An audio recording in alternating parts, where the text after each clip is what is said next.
My fiancé said at my mom's funeral, "Finally. Now we can sell her house and use the money for our wedding." 40 family members heard her. I went silent.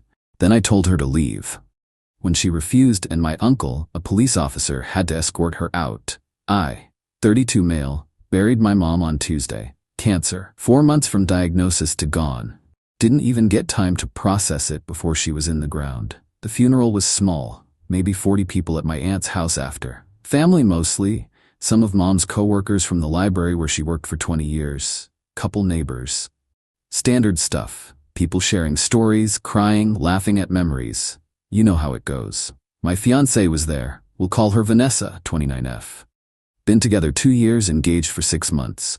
Wedding was supposed to be next spring. She kept checking her phone during the reception. I noticed but didn't say anything. Grief brain, you know? Everything felt underwater anyway. So we're in the kitchen. My uncle, he's a cop, is there. My aunt, 2 cousins, my little brother and sister, maybe 15 other people in earshot. Someone asks what I'm planning to do with mom's house. Context.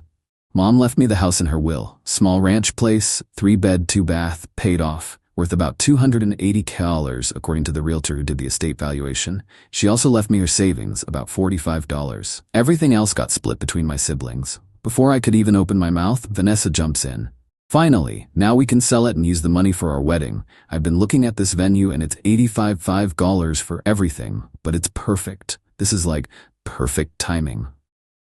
The entire kitchen went silent. Perfect timing. My mom had been dead for 3 hours. I just stared at her. Everyone stared at her. She was smiling, completely clueless. "What?" She looked around. "Don't look at me like that. We were gonna have a small wedding because of budget constraints. Now we don't have to. His mom would want him to be happy, right?" My aunt looked like she wanted to commit murder. My sister started crying again. My uncle's jaw was doing that thing where you can see the muscle twitch. "Get out." My voice came out flat, dead. Felt detached from my own body. "What?" "Baby, don't be dramatic. Get the hell out of my aunt's house. I'm not going anywhere. We need to talk about this like adults."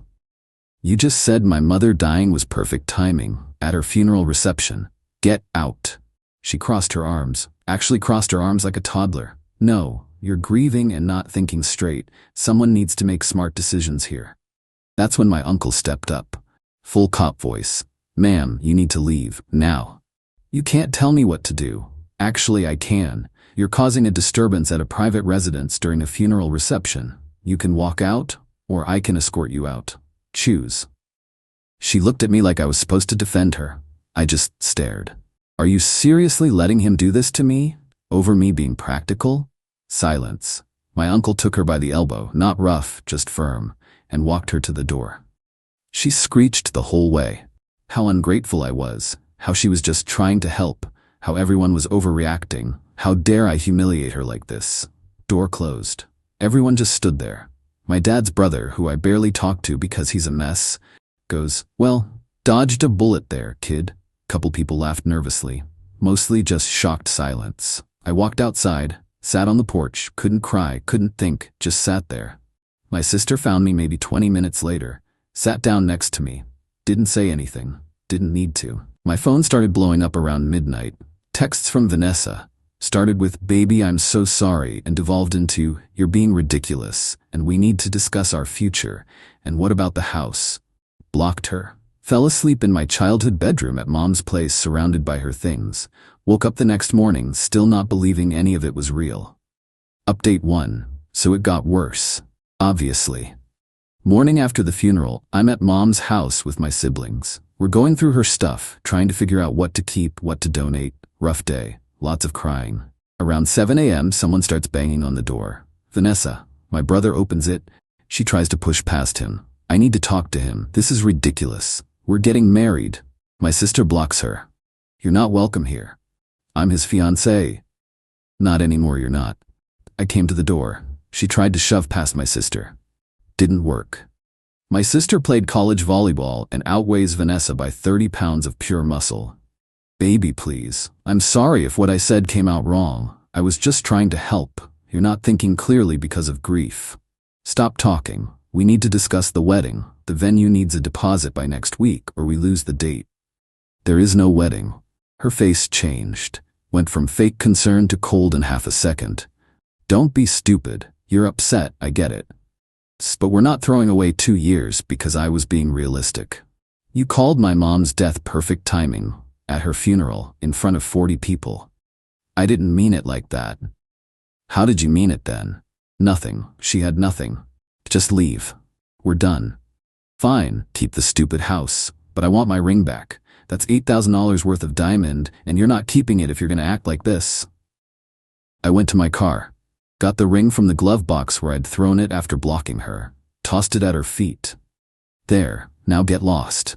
She scrambled to pick it up like Gollum or something, then just stood there like she expected me to, what, change my mind?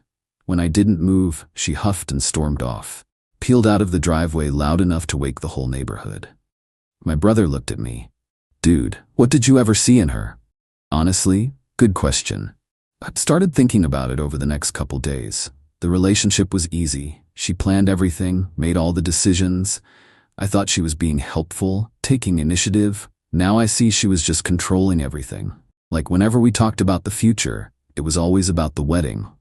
The house we'd buy, the lifestyle she wanted, the Instagram aesthetic. Never about us as actual people, just stuff. Acquiring things.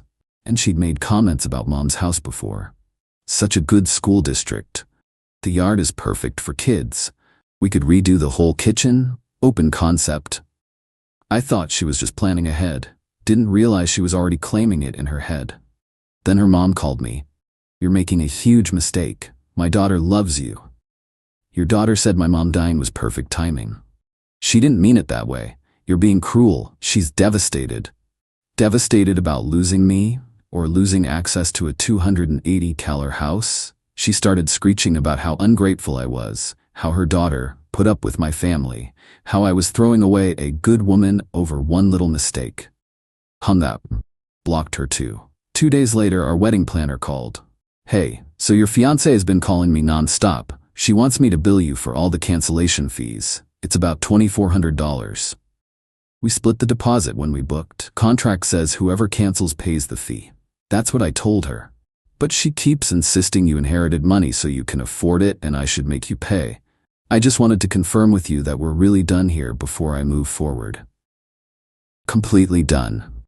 Cool. Also, she called the venue 3 times trying to keep your wedding date, wanted to change the groom's name. They told her that's not how it works. She's demanding a full refund now. It's a whole thing. Wait, she tried to keep the date and just swap me out? Yeah. The planner sighed. I've been doing this 15 years and this is a new one. Good luck, man. And I'm sorry about your mom. That's when it really hit me. She wasn't upset about losing me. She was upset about losing the wedding, the venue, the Instagram posts, the house, the whole aesthetic she'd built in her head. I was just a supporting character in her fantasy. Vanessa's best friend hit me up asking to meet for coffee. We'd always gotten along okay. I went. Look, I'm gonna tell you something, but you can't say it came from me. Okay? She's been talking about your mom's house for months, since before your mom even got sick. Kept saying how when you guys got married you'd probably inherit it eventually, and you could sell it or rent it out for passive income. Had this whole plan. I felt sick. When your mom got diagnosed, she literally said it was sad but also kind of convenient timing. Because the housing market is good right now. She what? I should have told you sooner. I'm sorry. I thought maybe it was just talk, you know? People say stuff. But after the funeral thing, I can't keep quiet anymore. She left. I sat there for like an hour just replaying every conversation, every moment. Mom only met Vanessa maybe 10 times total. Always said she was nice enough, but never really warmed up to her. I thought Mom was just being protective, old-fashioned. She knew. Somehow, she knew. Later that day, I was cleaning out Mom's desk and found a letter. Addressed to me, dated 2 weeks before she died. Sweetheart, if you're reading this, I'm gone. I'm so sorry I can't be there to help you through this. I know it's hard, but I need to tell you something important. I don't trust her. Your fiancée. I've really tried to like her, baby. But every time she visits, she's measuring curtains with her eyes, asking about property values, talking about what she'd change. She doesn't ask about you, how you're doing. Only talks about stuff, plans, money. A woman who loves you would care about you, not what you'll inherit. I've kept quiet because you seemed happy, but please make sure she loves you for you, not for what you can give her. Trust your gut. I love you so much, Mom. Cried for like an hour, then called my uncle. Need advice, legal stuff. Come over. Spent the whole evening at his place. He's not a lawyer, but deals with messy breakups all the time in his job. First thing, change your locks. Today, she's got a key to your apartment, right? Yeah, change them now. She's gonna try to claim she lives there, that she's got rights to your stuff. Don't let her establish any claim to your space. What about Mom's house? It's in your name only? Will's clear? Just me. Keep it that way. Don't add her to anything. Don't let her move stuff in, she's gonna try. He was right. Got a letter 2 days later from some lawyer. Cheap looking, typos everywhere, generic template, demanding I discuss asset division and claiming Vanessa has financial stake in marital assets acquired during the relationship. We weren't married. We didn't own anything together. She's trying to claim my inheritance because we were engaged. Called my own lawyer. Good one. Came highly recommended. She actually laughed when I explained. She has zero case. You weren't married. The house is inheritance. She has absolutely no legal claim to anything. Send me her lawyer's contact info. I'll handle this. What if she keeps pushing? Then she'll waste money on legal fees and get nothing. These budget lawyers take payment up front and drop clients when they realize there's no case. I give it 2 weeks max. My lawyer was right. Update 2, Vanessa completely lost it. Her lawyer dropped her after mine sent one letter. Guess no case finally got through. But she didn't stop. Started calling my family members. Not to apologize, to recruit them. Called my dad's cousin trying to convince her I was stealing her future and that she deserved half the house because we were engaged. My cousin, you weren't married though. We were planning to be. That's basically the same thing. That's literally not how anything works. Called my sister crying, begging her to talk sense into me. My sister told her to lose her number and hung up. Then she started just showing up. My apartment, Mom's house, my office, just appearing trying to corner me. My uncle told me to document everything. Times what she said, everything. Started keeping a log. The office incident was weird. She showed up during lunch, walked right past reception, found my cubicle. We need to talk. No, you need to leave. I'm not leaving until you agree to be reasonable. That house is half mine. My boss came out of his office. Ma'am, you need to leave before I call security. This is between me and him. Security literally escorted her out. She was screaming about how I was a thief, how I stole her future, how everyone would know what I did. Boss pulled me aside after. Ex-girlfriend? Ex-fiancée. She gonna be a problem? I really hope not. Keep me posted. Document everything. 2 days later, she filed a police report. Said I stole jewelry from her. Specifically a bracelet her grandmother gave her that was in our shared apartment, and I was refusing to return it. Here's the thing. I'd given her all her stuff back the day after the funeral. Every single thing. Packed it up, dropped it at her mom's house. Got her mom to sign a receipt saying she received everything. The cop who showed up, my uncle's partner. He knew the whole story. Look, man, I gotta follow up on this. You have this bracelet? Never seen any bracelet. Gave everything back, got a receipt. Showed him the signed receipt. Perfect. I'll note in my report that property was returned and confirmed by witness. This is going nowhere. But hey, she's escalating. Keep documenting. This gets worse. We can look at restraining orders. Same week, she posted on Facebook, long dramatic post about how her fiancé abandoned her after his mom died, how he inherited everything and cut her out, how she'd supported him through his grief and got nothing. Comments were a mess. People who knew me called BS. Her friends ate it up. You deserve better, girl. He's trash. Sue him. Her mom jumped in.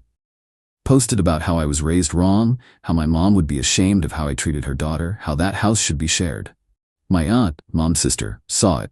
She's usually not on social media, but when she is, nuclear.